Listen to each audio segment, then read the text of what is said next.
Herald is dead. Herald मर चुका है, शैंक्स गायब हो चुका है, लोकी आज़ाद हो चुका है और ना जाने क्या क्या हो चुका है इस चैप्टर में, जिसका नाम है the snow of Elbaf. Chapter 1168 the snow of Elbaf. Elbaf की बर्फ। बहुत ही कोल्ड होने वाला है ये चैप्टर, जिसकी शुरुआत इमेज से हुई है। जायंट्स की इमेज अब अदर कंट्रीज में अच्छी हो चुकी है, क्योंकि अब वो अदर कंट्रीज से व्यापार कर रहे हैं, ट्रेड कर रहे हैं। और हेरल्ड ने जो गवर्नमेंट के लिए किया है, मतलब पायरेट्स को डिस्ट्रॉय किया, मरीन्स की हेल्प की, तो ये खबर भी पूरी दुनिया में फैल गई है। तो इन सब चीजों के चलते जायंट्स की इमेज अदर कंट्रीज में भी अच्छी हो चुकी है। बात करें लोकी की, तो लोकी इस चैप्टर में जेल में है, क्योंकि पिछले चैप्टर में लोकी ने जो कांड किया था, मतलब अल्कोहल विलेज को डिस्ट्रॉय किया था और उस आदमी को मार दिया था, मतलब गलती उस आदमी की ही थी, क्योंकि उस आदमी ने खुद लोकी को बताया था कि मैंने तुम्हारी माँ को जहर दिया है, मतलब ईडा को जहर दिया है, तो भला लोकी क्यों उसको छोड़ेगा।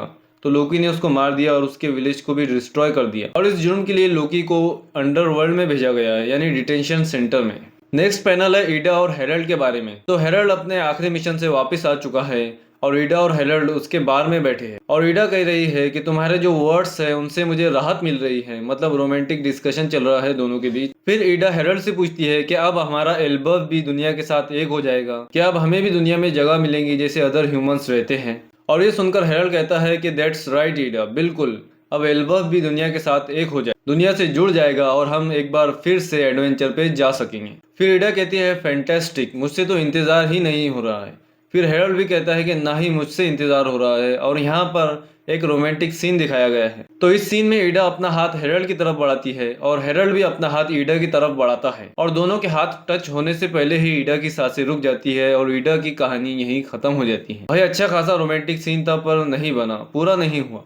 लेकिन ईडा चली गई, किसी की माँ मरी है और तुम्हें रोमांटिक सीन की पड़ी है। और इस टाइम एल्बफ में बर्फ गिर रही है, स्नोफॉल हो रहा है और ईडा की लाश पड़ी है उसके बेड पर। हैरुद्दीन और हेरल्ड रो रहे हैं, लेकिन लोकी अब भी उसी जेल में है, साइलेंट है, चुप बैठा है, जैसे ये लोकी बैठा था। लेकिन हम सबको पता है कि लोकी के अंदर क्या चल रहा है, वो कितना टूटा हुआ है अंदर से, ये हम पिछले चैप्टर को देखकर बता ही सकते हैं। भाई अभी तो पिछले चैप्टर में लोकी ने कहा था कि मेरी सिर्फ एक ही माँ है और वो है ईडा, और इस चैप्टर में वो भी नहीं है। नेक्स्ट पैनल में है एक फ्लैशबैक आज से 14 साल पहले का। तो जब शैंक्स को नाइट ऑफ गॉड बनने का मौका मिला, तो उससे पहले ही वो मैरी जॉस से गायब हो गए। और पिछले चैप्टर में हमने देखा था कि शैंक्स और हेरल्ड की पोजीशन सेम थी, गॉड्स स्टील, जो कि उनका टाइटल था। शैंक्स गायब हो गया तो अब ये मौका मिला है हेरल्ड को, यानी नाइट ऑफ गॉड बनने का मौका मिला है हेरल्ड को।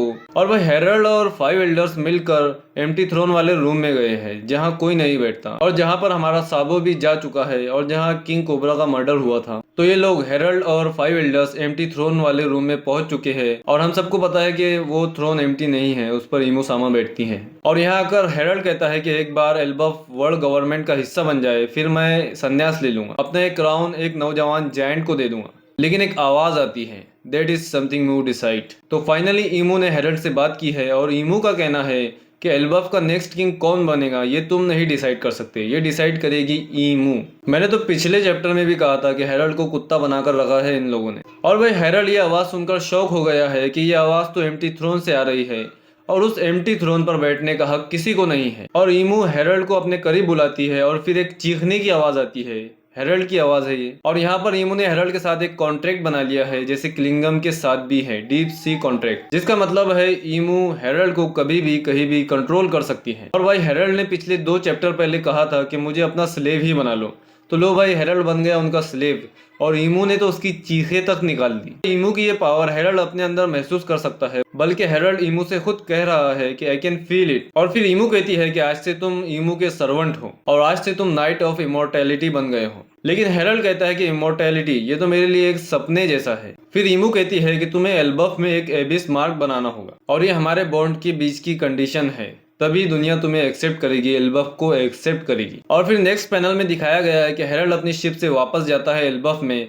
और एल्बफ में उसका जो कैसल है, जहाँ उसका थ्रोन है, वहाँ हेरल्ड खुद एबिस मार्क बनाता है। और फिर ईमू हेरल्ड को एक ऑर्डर देती है कि आज से तुम यानी हेरल्ड एल्बफ को एक मिलिट्री फोर्स बनाओगे, जैसे मरीन्स है। और भाई हेरल्ड ईमू को मना तो करना चाहता है, पर कर नहीं पा रहा है, क्योंकि उसका जो कॉन्ट्रैक्ट है ईमू के साथ, उसके चलते हेरल्ड ईमू को डिसओबे नहीं कर सकता। अब हेरल्ड को ईमू की हर बात माननी पड़ेगी। हेरल्ड खुद को रोक नहीं सकता, अब उसकी विल भी उसके काबू में नहीं है। लेकिन भाई हेरल्ड जितना बड़ा है, उसका दिमाग भी उतना ही बड़ा है। वो समझ चुका है कि उसके साथ धोखा हुआ है, और वो अब ईमू का गुलाम बन चुका है। उसने कुछ सोल्जर्स से कहकर खुद को एक पिलर से बनवा दिया है, उसके हाथ पिल्लर से बंधे हैं और भाई हेरल्ड ने ये ऑर्डर दिया है कि जारुल और उसके सन्स, उसके बेटों को यहाँ बुलाया जाए जल्द से जल्द। तो लोकी जो कि जेल में है उसको फ्री कर दिया है क्योंकि उसके बाप ने उसको समन किया है।